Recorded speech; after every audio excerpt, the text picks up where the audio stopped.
Merci de votre fidélité. Amis internautes de Royal TV Bénin, salut et bienvenue dans ce journal dont voici les grandes articulations. Obsèques de Latis Demaon Médé, les adieux de la région à Gonly à l'illustre disparu. Premier anniversaire de la cave à Vincent-Charbel, Latis Tigang en concert le samedi 23 décembre 2023 à Porto-Novo.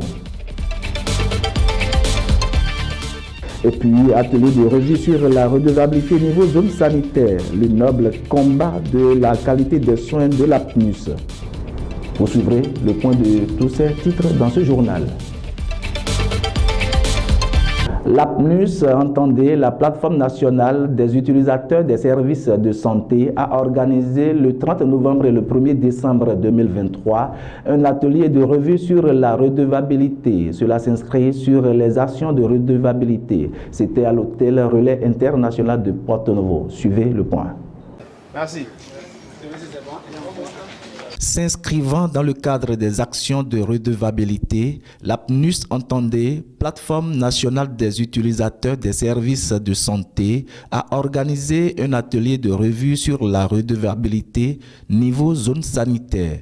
Du 30 novembre au 1er décembre 2023, tous les acteurs de la zone sanitaire Porto-Novo, Agégué et Semek-Boudi, conviés à cet atelier, se sont réunis à l'hôtel Relais International de Porto-Novo pour discuter des questions très pertinentes et importantes. En effet, la problématique de la redevabilité sociale dans le secteur de la santé est l'un des sujets d'attention définis dans la politique nationale de santé 2018-2030.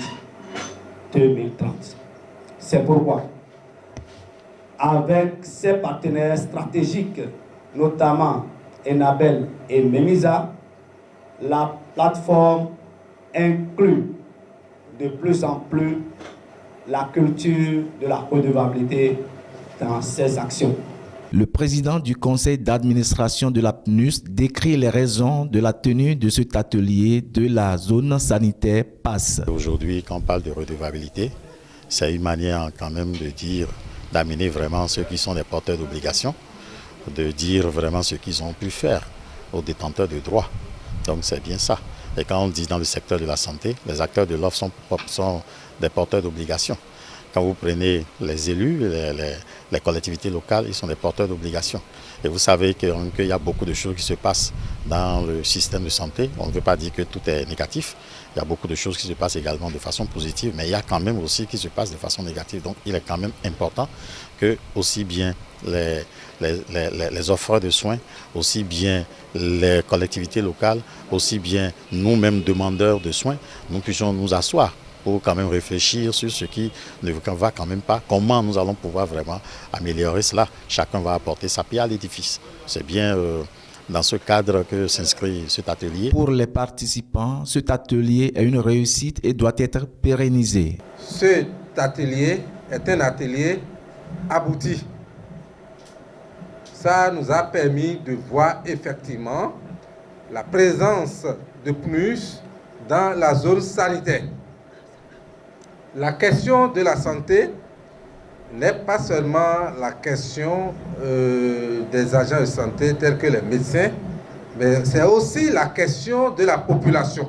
C'est ce que nous avons remarqué dans la salle. C'est aussi la question de la population. Ce fut occasion pour les donneurs de services de soins de qualité de lancer des appels, puis la reconnaissance de l'APNUS aux participants. L'appel que je vais lancer, c'est de dire, puisque nous sommes en face de la population, de la société civile, PNUS, nous sommes en face de tout ce groupe.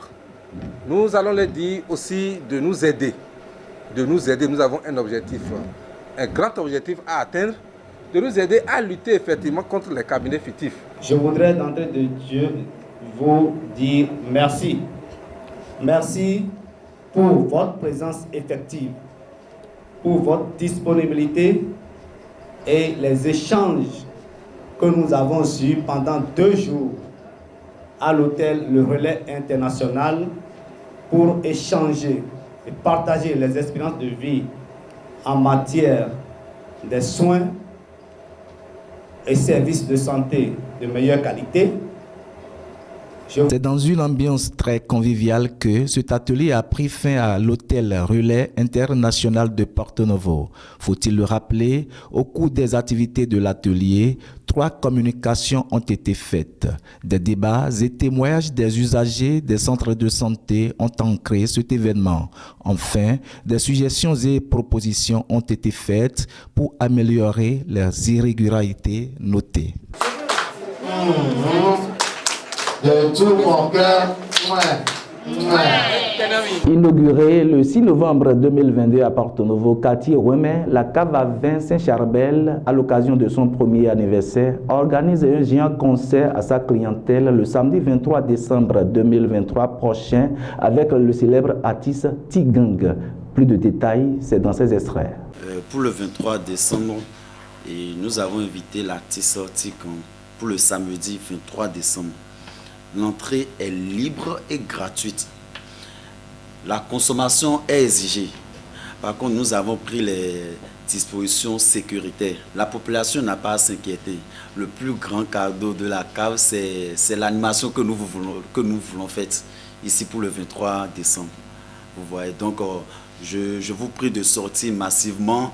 Mes frères, jeunes frères et sœurs, les papas sortez massivement pour venir s'enjailler. Parce qu'ici, on veut semer la joie. C'est la joie que nous voulons semer. À la cave Saint-Charbel, nous avons des vins, nous avons de whisky, des champagnes, de très bonne qualité. Et le prix, c'est moins cher. C'est moins cher. Ils peuvent venir goûter aussi à nos produits. Ce ne sont pas des produits de mauvaise qualité, c'est de la bonne qualité. Vous voyez, ce n'est pas des produits qu'on va prendre et après on aura les maux de tête, les maux de ventre. Non, non, non, non, non. C'est de la qualité, totalement de la qualité. Dehors des vins que nous avons aussi des grillades. Nous avons les grillades de lapin, de poulet, de caille que nous faisons aussi. J'invite la population de Porto Novo à sortir massivement ce 23 décembre, le samedi 23 décembre. Je profite pour souhaiter mes vœux les meilleurs aux populations de Porto Novo et surtout aux clients de la cave Saint-Charbel. Que Dieu vous protège et surtout comme nous sommes en fin d'année, faites vraiment attention sur les voies. Conduisez très doucement et n'oubliez pas de porter vos casques. Aujourd'hui, je suis ici à la cave Saint-Charbel pour les préparatifs du 23 décembre. Ici au cave Saint-Charbel, nous avons à l'honneur le guest, la star, Tigang, qui sera ici avec nous le 23 décembre. Du coup, Porto Novo, Cotonou, en gros, le Bénin, soyez là à la cave Saint-Charbel. C'est du bonheur, c'est du ouf, c'est du chaud, c'est du boom. On vous présente les vins, il y a les vins de qualité, il y a le Bel Air, il y a les Nercy, il y a tout ce que vous voulez, même des sucreries, vous voulez manger. Tu veux quoi, mon gars? Faut sortir le 23 décembre, on se cave avec la star du Bénin, Tigang. Ouais, merci, big up à tout le monde. Ouais. La communauté chrétienne catholique de Porto Novo innove à travers la première édition du marché de vente des produits locaux au centre pastoral Saint-Charles Luanda de Wando à la ville capitale. L'ouverture de ce marché a connu la bénédiction de l'évêque de Porto Novo, Monseigneur Aristide Gonzalo. Enoch Ronsinon et Sylvain Anglais pour le point.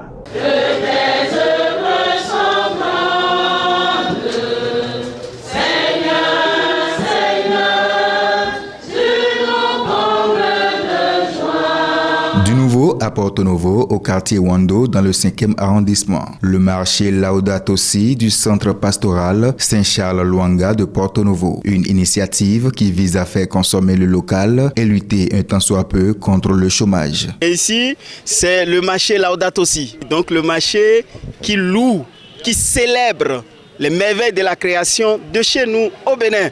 Voilà, c'est ce que nous avons organisé. Et voilà, avec l'équipe que vous voyez là, qui ont participé à l'organisation de ce marché, le marché Laudato Si. Nous avons initié ce marché pour créer de la richesse. Parce que la première richesse, ce n'est pas l'argent, comme je le disais. Alors nous voulons valoriser tous les biens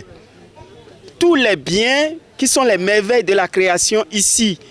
Et l'autre chose encore, nous voulons accompagner tous les efforts de nos jeunes qui sont au chômage, de nos artisans qui découvrent des merveilles et que personne ne regarde. Et surtout, si nous organisons cela, c'est pour l'économie locale, l'économie solidaire.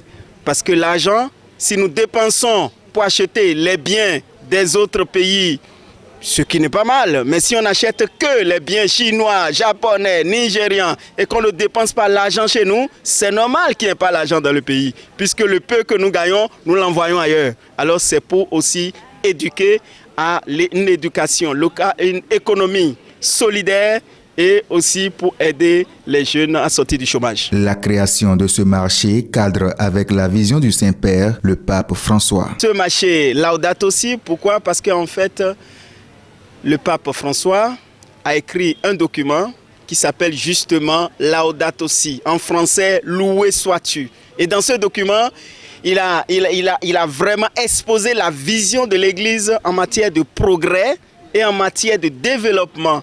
Alors dans cette vision, il y a tout ce que nous sommes en train de faire maintenant. Donc il faut louer le Créateur pour les biens de chez vous et non pas les biens d'ailleurs. Alors, consommer local, tout cela rentre dans la dynamique d'une économie solidaire et de la valorisation des biens de la création. Donc, c'est pour faire connaître aussi Laudato Si. Pour l'ouverture de ce marché, c'est l'évêque de Porto Novo, Monseigneur Aristide Gonzalo, qui a procédé à la bénédiction des lieux. Le Fils de Dieu, il a accepté d'être appelé le Fils du charpentier. Il a voulu travailler de ses mains pour enlever au travail de l'homme l'antique malédiction du péché d'Adam et pour en faire une source de bénédiction. Quand l'homme travaille et s'occupe de l'ordre temporel en esprit d'offrande, il se purifie.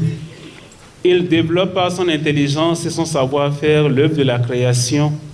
Il peut venir en aide aux pauvres et, en union avec le Christ Rédempteur, il avance sur le chemin de l'amour.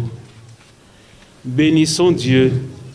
Demandons-lui de répandre sa bénédiction sur tous ceux et celles qui travailleront dans ce lieu. Sur ce marché, plusieurs produits peuvent être retrouvés. Les produits que nous avons sont d'ordre très divers. Nous avons les produits, nous avons des liqueurs comme le vin d'ananas, le vin de bissap. Nous avons des produits, des alicaments, des farines. Nous avons la poudre de cacao, nous avons la poudre de moringa. Nous avons également les produits qui viennent de la foire directement, des produits non transformés. Nous avons des jus de fruits, nous avons des cocktails de fruits, des jus certifiés bio, des jus certifiés biologiques. Et nous invitons quand même toute la population à nous accompagner, à nous suivre, à être avec nous et à valoriser ensemble le local. Ce marché situé au centre pastoral Saint-Charles Luanga de Wando à Porto Novo, dans le 5e arrondissement, s'animera tous les dimanches et ce jusqu'au mois de janvier. Décédé le 30 décembre 2023 dernier, l'artiste Gbema Omede est inhumé ce samedi 2 décembre 2023.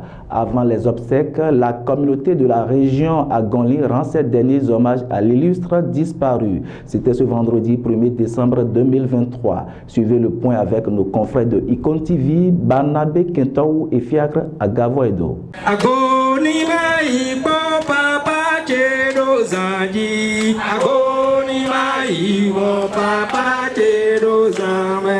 Moment de recueillement, de souvenirs et de témoignages. Artistes, têtes couronnées et autorités rendent les derniers honneurs aux musiciens Gbema Omede de son vrai nom, Pierre Dossou Ayiwu, révélateur du rythme lomba d'Agonli. L'homme qui a tiré sa révérence le 30 juin 2023 a fait 53 ans de carrière artistique avec un parcours particulier. Cette lumière du lomba s'est éteinte à l'âge de 87 ans. Il a chanté la vie et surtout la condition humaine. Même si la relève est préparée, ce départ demeure une perte pour la région Agoni en particulier et pour la communauté Mahi en général. À ses obsèques, ce 1er décembre, le flambeau est remis publiquement à son fils des domaines par Dada Zéré d'Agoni.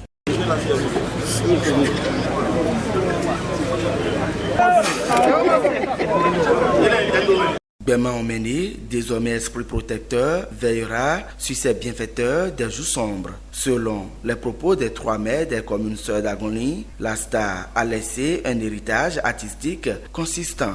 Il a fait des animations un peu partout dans le Bénin et même à l'étranger. La compilation des différentes animations réalisées Cette compilation nous donne le chiffre de 562.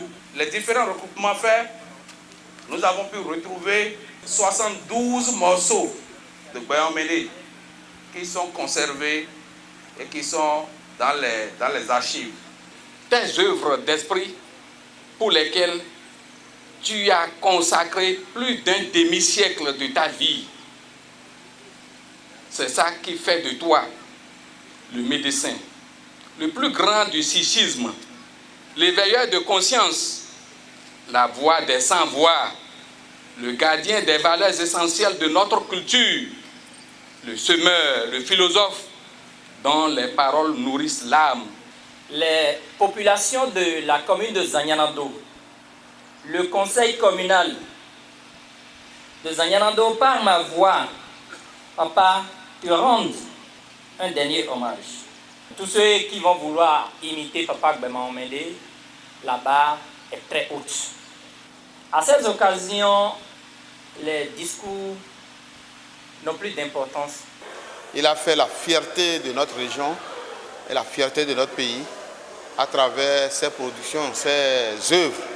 Et on ne saurait mieux faire que de venir lui rendre cet hommage, ou ces hommages qui sont vraiment bien mérités. À travers ces chansons, vous retrouvez la philosophie, vous retrouvez de l'éducation, vous retrouvez beaucoup de richesses culturelles qui ne sauraient se tarir simplement parce qu'il est passé de l'autre côté. Après les hommages, le corps de l'artiste est conduit dans l'intimité familiale pour inhumation. Gbeman Omende, ce n'est qu'un au revoir.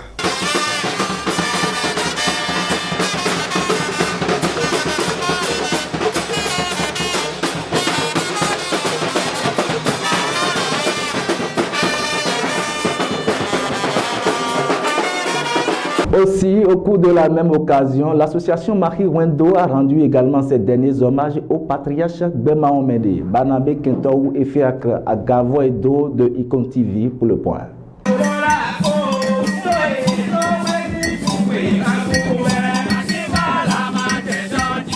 Un hommage mérité rendu à l'icône du rythme lomba, Gbeman Omende, de regretter mémoire. L'initiative de l'association Marie Wendo replonge dans l'univers artistique de l'homme. Une occasion pour l'assistance de réécouter la densité des messages des chansons de cette gloire Marie. Depuis 2010, il a commencé à chanter au festival Marie Wendo.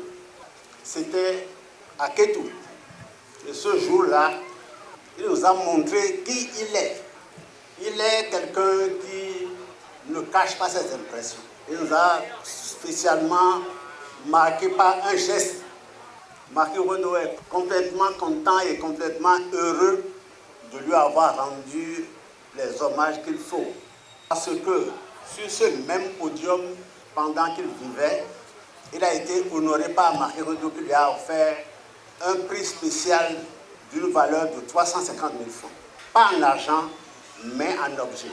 Après ces honneurs intime, Marie Wendo a jugé utile de rendre un hommage spécial à titre posthume à l'artiste philosophe. Pour la circonstance, un orchestre de 14 membres est formé pour faire rayonner le rythme lomba. Des chansons de Gbeman Omende, mais aussi leurs propres chansons, sont exécutées.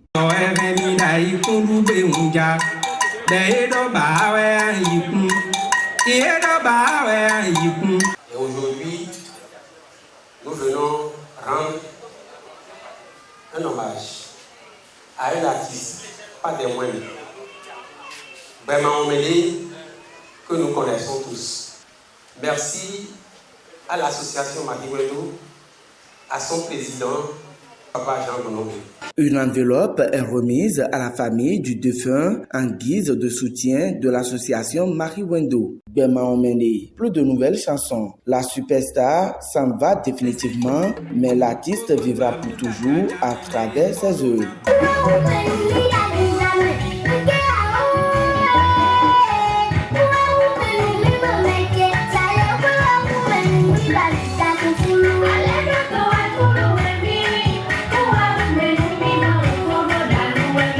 Page Inter à présent. En Côte d'Ivoire, les valeurs culturelles sont multiples et sous multiformes. Chez les peuples zakans, leur manière de s'habiller et leurs différents types de pagnes définissent la personnalité ou la fonction de chacun. Vous suivez le point avec nos envoyés spéciaux Gérard Coteillon et Modeste Dabois. À l'instar des autres pays de l'Afrique, la Côte d'Ivoire est une mosaïque ethnique de plusieurs entités. Sa culture, ses rythmes et valeurs, une diversité remarquable à travers les vêtements. Ici, chez le peuple lacan, situé au centre-est et au sud-est de la Côte d'Ivoire, chaque type de pagne et son nouage distinguent celui qui le porte. Chez les Akans, il y a plusieurs manières de s'habiller. Parce que là, c'est la noblesse qui s'exprime. Et la noblesse, comme le dit, c'est l'art de démontrer ce qu'on a de valeur. Il y a deux types de manières de s'habiller. Il y a ce type de manière que le roi et les chefs s'habillent, mais chaque manière de s'habiller détermine la personne que tu es. Celui d'un veuve, celui d'un orphelin, celui qui allait demander le pain, celui d'un noble, celui d'un riche. Il y a plusieurs types de s'habiller. Mais moi, personnellement, actuellement, dans l'état où je suis habillé en tant qu'une personne artiste, c'est-à-dire qu'un instrumentiste qui vient exécuter avec la sonorité des tambours.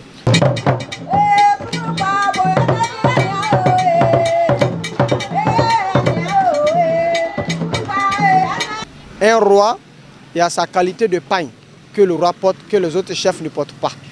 Vous me comprenez? Et chez nous, les Akans, tout est bien dressé, c'est pourquoi tout est bien organisé.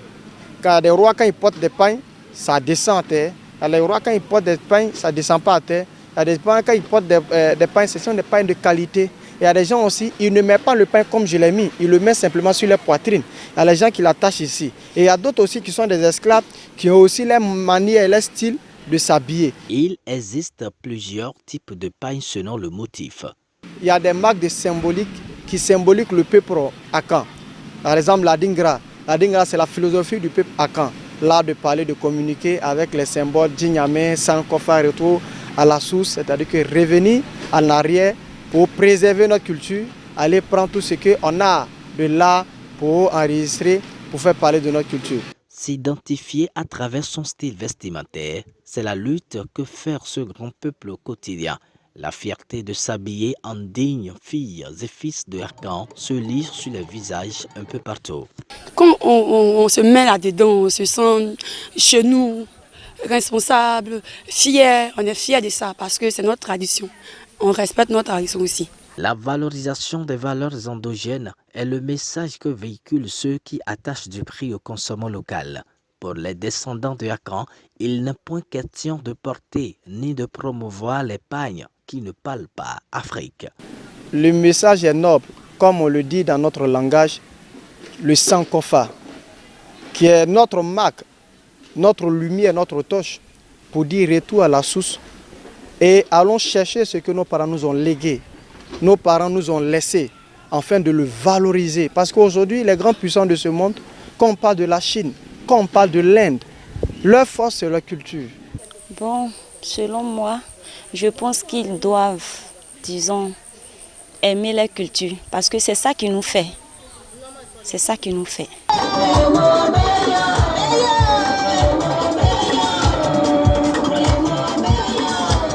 La langue locale et la valorisation des danses sont également au cœur des œuvres artistiques de Akan. Le temps est une force implacable dont nul n'influence le cours. La complexité de ses relations avec les individus et les événements appelle constamment les humains à la soumission et à la résilience. Ainsi donc, le temps est un juge capricieux. Quelle que soit la concevabilité de votre plaidoirie, vous finissez toujours par vous plier à sa décision, disait Dr Guy Hundaï. C'est sur cette citation que ce journal se referme. Nous vous remercions de l'avoir suivi et merci de rester toujours fidèle sur Royal TV Bénin. Royal TV Bénin, toujours proche de vous.